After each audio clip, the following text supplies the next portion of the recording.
கல்வி வளாகங்களில் பாலியல் வன்கொடுமை நடக்கக்கூடிய இந்த நிகழ்வு பெண்கள் பணியக்கூடிய அலுவலகங்களில் விசாரணை கமிட்டி அமைக்காதது ஏன் என்று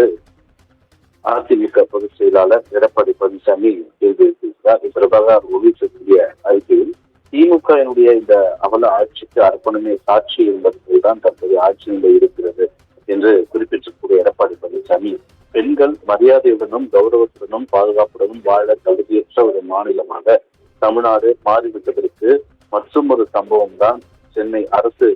பல் மருத்துவக் கல்லூரியில் நடந்திருக்கக்கூடிய அதிர்ச்சி சம்பவம் என்று குறிப்பிட்டிருக்கிறார். அப்பாவி பெண்களை சார்களுக்கு இரையாக்கக்கூடிய ஒரு சில திமுக நிர்வாகிகளுடைய வேலைகள் ஒருபுறம் தொடர்ந்தாலும் மறுபுறம் கல்வியை கற்பிக்கக்கூடிய ஒரு சில ஆசிரியர்கள் தங்களுடைய வரம்புகளை மீறி உளவியல் ரீதியாக பெண்களை குறிப்பாக உடன் பணியாற்றக்கூடிய ஆசிரியர்களையும் மாணவிகளையும் தகாத வார்த்தைகளில் பேசுவதும் வரம்பு மீறிய செயல்களில் ஈடுபடுவதும் இப்போது வெளிச்சத்திற்கு வந்திருக்கிறது என்றும், சென்னை பல் மருத்துவக் கல்லூரியில பணிபுரியக்கூடிய ஒரு துறையினுடைய தலைவருடன் பணியாற்றக்கூடிய பேராசிரியர்கள் மற்றும் கல்வி கற்கக்கூடிய மாணவிகளிடம் ஆபாச வார்த்தைகளை பேசுவது, உடல் உருவ அமைப்பை கேலி செய்வது, அவர்களை வீடியோ படங்கள் எடுப்பது, பேசுவதை ரெக்கார்ட் செய்வது போன்ற தகாத செயல்களில் ஈடுபட்டவர்களால் அக்கல்லூரி பணிபுரியக்கூடிய ஆசிரியர்களும் மாணவிகளும் தினம் தினம் மன உளைச்சலை சந்தித்து வருகிறார்கள் என்றும் அவர் குறிப்பிட்டிருக்கிறார்.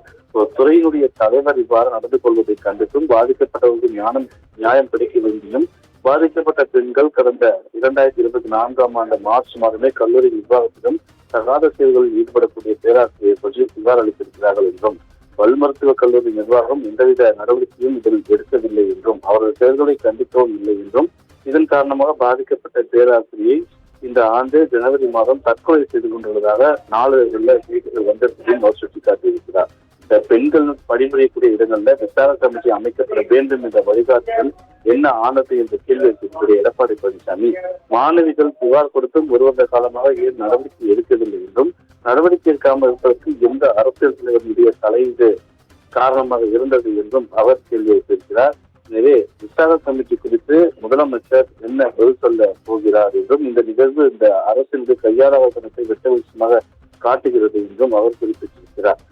எனவே வேறிய பயிரை மீறது போல இந்த கல்வியை கற்றுக் கொடுக்கக்கூடிய கல்வி வளாகங்களிலேயே பாலியல் வன்கொடுமைகளும் பெண்களுக்கு எதிரான குற்றங்களும் நடைபெறுகிறது என்றும், இதற்கு தன்னுடைய கடுமையான கண்டனம் என்று தெரிவிக்கக்கூடிய எடப்பாடி பழனிசாமி, இனியாவது பெண்களுக்கு எதிரான குற்றத்தில் ஈடுபடுவோர் மீது கடும் நடவடிக்கை எடுக்க வேண்டும் என்று வலியுறுத்துவது மட்டுமல்லாமல் தமிழ்நாட்டில் எந்த இடத்தில் பெண்கள் பாதிக்கப்பட்டாலும் மாநிலம் தழுவிய போராட்டத்தை முன்னெடுக்க அதிமுக தயங்காது என்றும் அவர் இந்த அறிக்கையின் மேலாக எச்சரித்தார்.